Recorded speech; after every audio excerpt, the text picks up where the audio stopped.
In this video we're looking at the second mystery in the Elven Star course. This has to do with mind, basically. The mind is how we create our perceptions and our sense of imagination and our sense of reasoning. It's the tool by which we create our life. It is the author of all that occurs in our life. Now, this is a teaching which goes against normal understanding. Most people believe that life is life and we just have to put up with it. We can interpret it differently, but basically it's what it is. Now, the esoteric teaching is the opposite of that. The Sufis teach that what is in the mind is reflected back to us by the mirror, which is life. Life is nothing but a mirror. It doesn't have its own initiative. It doesn't have its own reality. That is our business. And it's the business of the mind to create that reality the way we want it to be, actually it's more like the way we expect it to be. The training of the mind in order to expect good things is crucial to our work in the Elven Star. In Mystery 1, we recorded the facts of the matter, the way we see what's going on. Now, in the second mystery, we're trying to bend that a little bit. And we do that in two ways. We perceive the facts of the matter with a silver lining. We find the best in every situation. We train ourselves in optimism. And secondly, we learn how to create from the imagination. We learn the processes by which we turn imagination into reality. It's all to do with attention. What is major in our ability to operate the mind as a tool by which we create life the way we choose it to be? That comes through the specific point of attention. Now, attention is a point. We can have peripheral awareness, but that's not attention. Attention is what we're focusing on, and it's a point. It's a specific place in time and space. Now, some people can think about the past and give their attention there. Some to the future and give their attention there. Some to fantasy.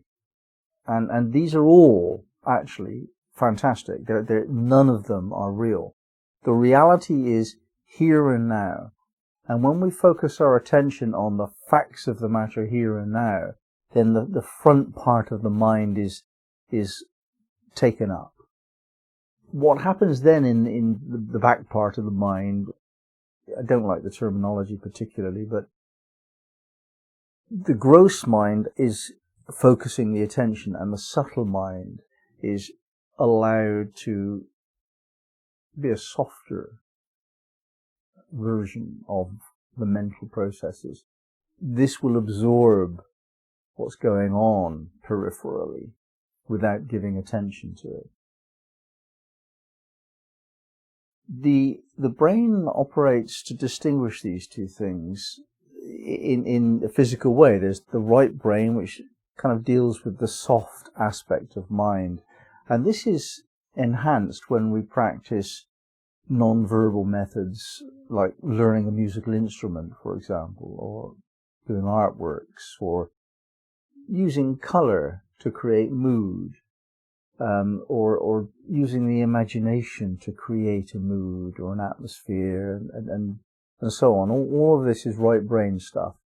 And the left brain is to do with solving puzzles using logic and identifying how exactly to convey this bit of information to that person, and it's much more a masculine approach, and that's the left brain. If we give our attention to the left brain issues in life, then we tend to create things the way we choose them to be. We organize our thoughts so that we create a path from where we are, which is legitimately analyzed by the facts of the matter, to where our imagination would imagine we might like to be. Moving that path in a direct line requires us to focus the attention. If we don't focus the attention clearly, then we'll move in a circuitous way, maybe taking the long way round, and maybe that's okay, but it is the long way round. And maybe it's not getting there at all, maybe it's just going around and around in circles. So if you actually want to get somewhere in life, then you do have to learn how to focus the attention on the prize. Keep your eyes on the prize. And that requires training. We have to learn how to do that, how to concentrate. If you take your imagination now back to school time, and when you had to do those exercises in school, oh, weren't they hard? You know, we had to learn how to concentrate, to focus on what the teacher told us to focus on, and learn these facts and learn how to write and just not dream our lives away. That's what the first thing was to do at school. We had to stop from being dreamy and start focusing the attention on the here and now. Of course, the education system takes it too far and doesn't really balance the development of right and left brain. If we want to do that, there are exercises to do. I've mentioned some of them earlier, like learning a musical instrument, or writing is a good one, learning how to write. And these have distinct balances between left and right brain. So a musical instrument tends to be more artistic, more right brain. Writing is more of a balance, really. It depends what you're writing. If you're writing to convey information factually and clearly, well, that's going to develop the left brain. But if your writing is creative, you're creating an atmosphere, it's moody, it's poetic, it's colourful, that's much more right brain writing. The organization of your thoughts into correct grammar, punctuation, concise conveyance of information, this is going to help you develop the left brain. And this has gone into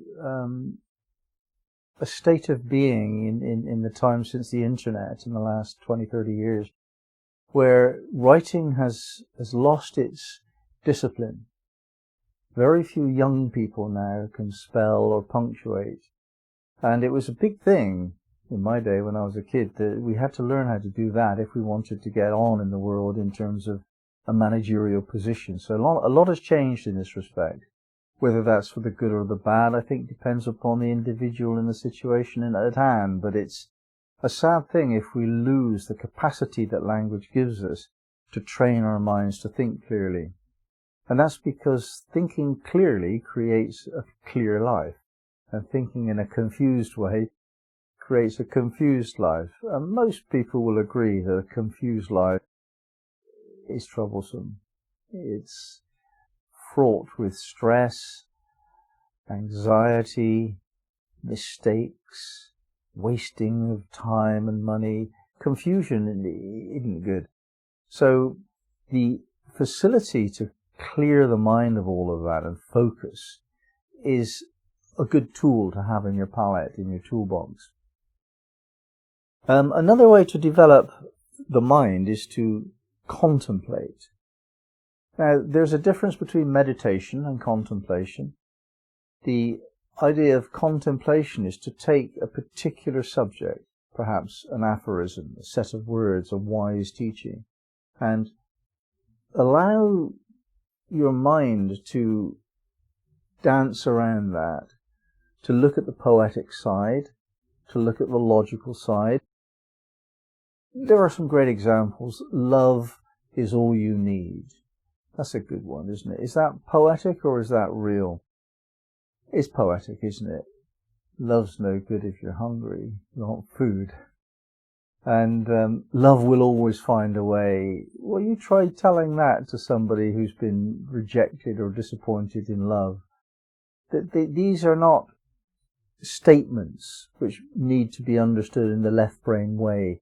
They're prose. They're the opposite. They're poetic. They're meant to just give you an atmosphere of faith, and yet some things are really meant to be conveyed through the left brain, such as bus timetables. If it says 12:18, then it doesn't mean 12:19 when the bus is due. It's late if it comes at 12:19. So there's certain aspects of communication that requires one side of the brain, certain aspects require the other.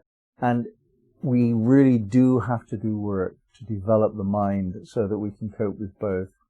Without the one, we get confused. Without the other, we live a very dry and grey, serious life without the meaning. There's no meaning in life if you take the poetry out. Beauty gives life meaning. Love gives life meaning. The bus turning up at 12:18 instead of 12:19, that doesn't really do very much for our soul.